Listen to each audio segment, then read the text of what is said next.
দেখতে পাচ্ছি যে গো হত্যা, গরু হচ্ছে হিন্দুদের মাতা, তারা চাইছে যে তারা গরুকে হত্যা করছে, এটা আমরা করতে দিব না, দিয়েন না। আরে আমরা যদি গরুর মাংস না খাই তা আমাদের ইমানের কমতি হয়ে যাবে? দরকার নাই, বন্ধ করে দেন গরু জবাই করা, দরকার নেই। আমি একজন ইসলামের স্কলার হিসাবে দায়ী, বিভিন্ন জেলায় বক্তব্য দিচ্ছি, আমি সোশ্যাল মিডিয়ার মাধ্যমে বলছি বন্ধ করে দেন গো হত্যা। আপনারা মাতা গোমাতা বলছেন, আপনাদের মা, বন্ধ করে দেন। পশ্চিম বাংলা নয়, ভারত জুড়ে বন্ধ করতে হবে। যতগুলো রপ্তানি কোটি কোটি টাকা আমদানি হয়, বিদেশে রপ্তানি হয়, সবগুলোকে বন্ধ করতে হবে। আমরা সামান্য তো খাই কিছু, অল্প কিছু, তোমরা তো কোটি কোটি টাকা, বলেন বড় বড় কোম্পানি যেগুলো আছে সব হিন্দুদের। গরু এই যে পাচার বলবো না, রপ্তানি বলি, ভালো ভাষায় বলি, রপ্তানি করা হয়, কোটি কোটি টাকা ইনকাম হয়। কারা করে? ওই হিন্দু ভাইয়েরাই করে। আপনি পশ্চিমবাংলা কেন, শুনলাম নাকি গতকালকে উত্তরপ্রদেশে প্রতিদিন 50,000 গরু জবাই হয়, প্রতিদিন 50,000। বন্ধ করেন না, করেন, আমরা খাবো নাই, দরকার নাই, আমাদেরকে গরু খেতে হবে। কে বলেছে গরু খেতে হবে? আমাদের বিভিন্ন আরো পশু আছে। আল্লাহ রাসূল তো খাসি কুরবানিতে পছন্দ করতেন। গরু না খেলে কি আমরা মুসলিম হব না? আমাদের আধার কার্ড, প্যান কার্ড সবই তো মুসলিম নাম আছে, কোনো সমস্যা নাই। বন্ধ করেন, আমিও চাইছি বন্ধ করে দেন, পুরো ওয়ার্ল্ড, ভারতবর্ষ জুড়ে বন্ধ করে দেন, শুধু পশ্চিমবাংলা বলে নয়, ওয়ার্ল্ড বন্ধ করে দেন। আমরা খুশি হব, আপনারা খুশি তো আমরাও খুশি, কোনো অসুবিধা নাই। ক্ষতি আর লাভ কার হবে খালি দেখলেন? 5 বছর যদি আমরা গরু কুরবানি না করি কোনো সমস্যা নাই, কার ক্ষতি হবে? হাটগুলোতে ক% যায়? হিন্দুদের ঘোষেদের ক% গরু যায় বলেন তো? 80 থেকে 85% ওদেরই। খোঁজ নিয়ে দেখবেন, 80 থেকে 85% ওরাই লালন পালন করে। একটু আগে দেখলাম একটা ঘোষকে বলছে খাবো কি, সরকার দেখ মাসে মাসে টাকা। মজা লেগেছে বলতে, বুঝবো আমরা তো দুধ দহন করে বিক্রি, এটাই তো আমাদের জীবিকা। তাহলে সরকার দোক আমাদেরকে, সরকারকে বলতে চাই গরু আপনারা পুরো ওয়ার্ল্ড বন্ধ করে দেন। এটা আমরা কখনো আন্দোলন করব না, বলার দরকার নাই। কিন্তু জায়গা জায়গা মুসলিমদেরকে অ্যাটাক করে আঙুল ধরবেন এটা নয়, পুরো ভারত জুড়ে বন্ধ করে দেন, এক খুশি।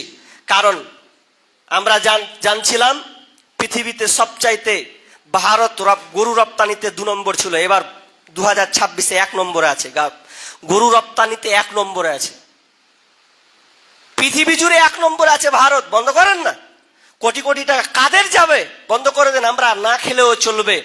কিন্তু দুঃখ লাগে যারা বলে যে এরা পশু প্রেমিক নয়, পশুদের উপরে নির্যাতন করছেন, একবারও ওরা দোকানে গিয়ে বলে না, মুনি ব্যাগটা কেনার সময় বলে না যে এটা গরুর না কিসের, মহিষের না ছাগলের? কেউ দেখেছেন? যখন মানি ব্যাগ কিনতে যাচ্ছে টাকা ভরার জিজ্ঞেস করে, ও পায়ে যে চটিটা পরে, কোনদিন দোকানদারকে জিজ্ঞেস করেছে যে পায়ে চটিটা পরে আছে গরু না মহিষের না খাসির? চামড়ার স্যান্ডেল পরছেন, একটা বেল পরছেন, জিজ্ঞেস করে। এই গরুর হাড় দিয়ে চিরুনি তৈরি হয়, ওষুধ তৈরি হয়, এমনকি গরুর ভুটি দিয়ে বা ভুটি দিয়ে কি হয়, সিলাইয়ের সুতো তৈরি হয়। বন্ধ করেন। তখন তো জিজ্ঞাসা করেন না এগুলো। কোটি কোটি টাকা শুধু কয়েক দিনেই খালি মানে টাকা উপার্জন হয়। বন্ধ করেন, কোনো সমস্যা নাই। কিন্তু দুঃখ লাগে, আফসোস লাগে, যেই লোকেরা বলে যে এরা পশু প্রেমিক নয়, পশুদেরকে হত্যা করে নির্মম ভাবে, নির্যাতন ভাবে, দেখো তারা হত্যা করছে আর খাচ্ছে। কিন্তু না, এটা আল্লাহর বিধান।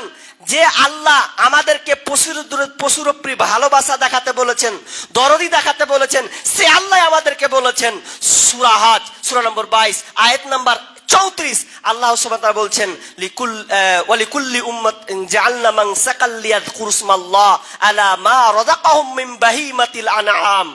আল্লাহ সুবহানাহু ওয়া তাআলা বলছেন আমি প্রত্যেক উম্মতের জন্য এই কুরবানির বিধান দিয়েছিলাম। শুধু তোমায় শেষ নবী তোমার উপরে নয়, আগে যত নবী এসেছেন সবার উপরে বিধান ফরজ, মানে এই বিধানটা দিয়েছি না, আমাদের উপর আল্লাহ তাআলা বিধান দিয়েছেন। আল্লাহ তাআলা বলছেন তোমরা যখন পশু জবাই করবে তখন আমার নাম নিবে, আর এই পশুটা আমি তোমাদের খাবার রিজিকের জন্য নির্ধারণ করেছি। আল্লাহই তো বলছেন যে তোমাদের খাবারের জন্য আমি এই মানে পশু, চতুষ্পদ পশু, গবাদি পশু তোমাদের জন্য নির্ধারণ করেছি। তোমরা খাও আর আমার নাম স্মরণ করো। আল্লাহ তো আমাদেরকে বিধান দিয়ে দিয়েছেন, আমরা খাই না। আল্লাহ তাআলা বলছেন কুলু ওয়াসরা ফাকুলু মিনহা ওয়া আতিমুল কানিয়া মুতাররা। আল্লাহ বলছেন তোমরা খাও, খিলাও, গরিব অভাবীদেরকে দাও, নিজে খাও, গরিবদেরকে দাও।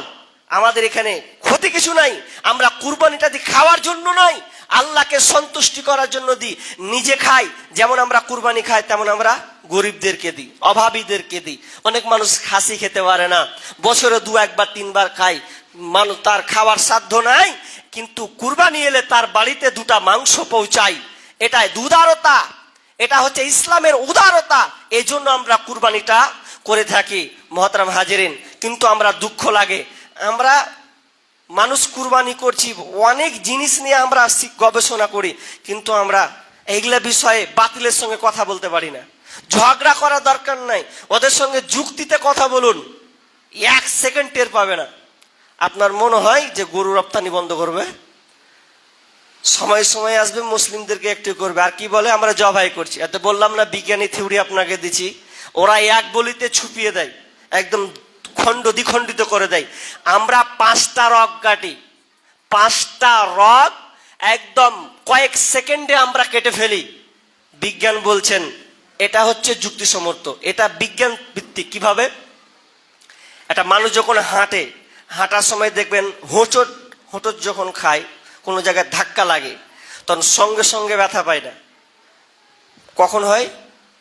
30 সেকেন্ড পর ব্যথাটা অনুভব করে। যখন দেখবেন ধাক্কা লাগে, ধাক্কা লাগার পর ব্যথাটা বৃদ্ধি পায়, বাড়ে কখন? 30 সেকেন্ড পরে। তো আমরা যখন কুরবানি দিই 30 সেকেন্ড 40 সেকেন্ড এতটুকু সময় লাগে তো জবাই করতে। যখন রগগুলো দ্বিখণ্ডিত হয়, আলাদা হয়ে যায়, তখন ওই প্রাণীটা আস্তে আস্তে আস্তে আস্তে তার প্রাণটা বেরিয়ে চলে যায়। কিন্তু এক চোপে যারা ছুটাই তাদের হালাত, ওই মাংসটা সুস্বাদুও হয় না। বিজ্ঞানীরা বলছেন যারা আস্তে আস্তে ধীরে ধীরে কোনো পশুকে কাটে, আলাদা হয়, তখন ওই মাংসটা সুস্বাদু হয়। ওটা বিজ্ঞানীরা বলছেন সুস্বাদু হয়। আর এক চোপে ছুটিয়ে দেওয়া, এতে মাংস সুস্বাদু হয় না। তো ইসলাম, আল্লাহ রসুল আমাদেরকে এটাই শিখিয়েছেন। আরে বিজ্ঞান তো এখন প্রমাণ করছে। আল্লাহ রসুল সেই 1450 বছর পূর্বেই বলেছেন তোমরা যখন পশু জবাই করবে, খবরদার পশুর সামনে কোনো পশুকে রাখবে না, আড়ালে রাখবে। পশু যখন জবাই করবে, কুরবানি করবে, তখন ওই ছুরিটাকে তুমি চোখা করো, ধারালো অস্ত্র বানাও, যাতে তাড়াতাড়ি পশুটা কাটে কষ্ট না পায়, খুব তাড়াতাড়ির সঙ্গে কাটবে। আল্লাহ রাসূল আমাদেরকে এগুলো শিক্ষা দিয়েছেন। যাই হোক, আমি আপনাদের অনেক কথা বলে ফেললাম। আল্লাহ সুবহানাহু ওয়া তাআলা যেন আমাদেরকে এই জালেম শাসক থেকে আল্লাহ যেন আমাদেরকে নিরাপত্তা দান করেন, বলুন আমিন। আল্লাহ, যারা আমরা বেঁচে আছি, আল্লাহ তুমি আমাদেরকে ঈমান হারাতে বেঁচে রাখার তৌফিক দান করো। আল্লাহ তুমি আমাদের সকলের কুরবানিকে আল্লাহ তুমি কবুল করো। শেষে আর একটা কথা বলি, সেটা হচ্ছে এই যে পয়েন্টটা ছুটে গেছে, যেহেতু চাঁদ উঠে যাবে বিধায় বলতে পাবো না, আজকে বলছি। যারা আমরা অনেকে নিয়াত করেছি রোজা রাখার, জি ইয়ামুল আরাফা, অর্থাৎ আরাফার একটা রোজা আছে, রোজা, এই রোজাটা আমরা রাখবো একটি রোজা। আল্লাহ রাসূল বলছেন, মুসলিম শরীফের হাদিস, কেউ যদি আরাফার একটি রোজা রাখে তাহলে বিগত বছর এবং তার সামনে বছরের গুনাহ আল্লাহ ক্ষমা করে দেবেন। বিগত বছরের গুনাহ, 1 বছরের গুনাহ এবং সামনের 1 বছরের গুনাহ আল্লাহ ক্ষমা করে দিবেন কেউ যদি এই আরাফা রোজা রাখে। তো অবশ্যই আরাফা রোজা রাখবেন। এখন বিতর্কিত আছে, মাসলা মাসাইল এটা আছে, সময় বেশি হয়ে যাবে বলছি না, শর্টকাট একটি। এখন কথা হলো 8 তারিখ না 9 তারিখ, মানে দ্বন্দ্ব লেগে আছে, দ্বন্দ্ব নয়, দ্বন্দ্বর মধ্যে পড়বেন না। আপনি যদি মনে করেন যে হাজিরা হজ করতে গেছে, আরাফার 8 তারিখ হচ্ছে ওইদিকে, তো 8 তারিখে উঠছে, তখন রাখবো আগে দেশের 8 তারিখে রাখবো না 9 তারিখ। আপনার মন যদি হয় যে 8 তারিখে রাখবো কিংবা 9 তারিখে রাখবো, এটা আপনার ব্যাপার। কিন্তু এরকম বলবে না যে তোরটা কবুল হলো আর হামারটা হলো আর তোরটা হলো না, এরকম কথা চলবে না।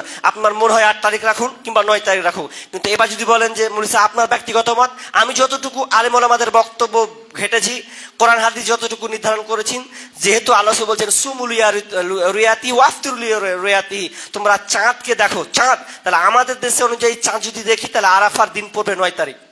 সেই হিসাবে আরবি মাসের 9 তারিখ, ইংরেজি কয় তারিখ পড়বে আমার খেয়াল নাই, দেখিনি, নামাজ পড়ার পর দেখে ফেলেছি। তো একটি রোজা রাখবেন। কেউ যদি মনে করে আমি 3টা রাখেন, তিনটা, চারটা, পাঁচটা, যটা পারবে রাখেন, কিন্তু আরাফা রোজা হলো একটি। অনেকে দুটি রাখে মতে যে না হবে দুদিন একদিন কবুল হবে, মানে একটু চালাকি করি আমরা, কিন্তু না, একটি আপনাকে রাখতে হবে। আল্লাহ তাআলা আমাদেরকে বুঝা তৌফিক দান করুন, আমিন। ওয়া আখিরু দাওয়ানা আলহামদুলিল্লাহ। বন্ধ করতো।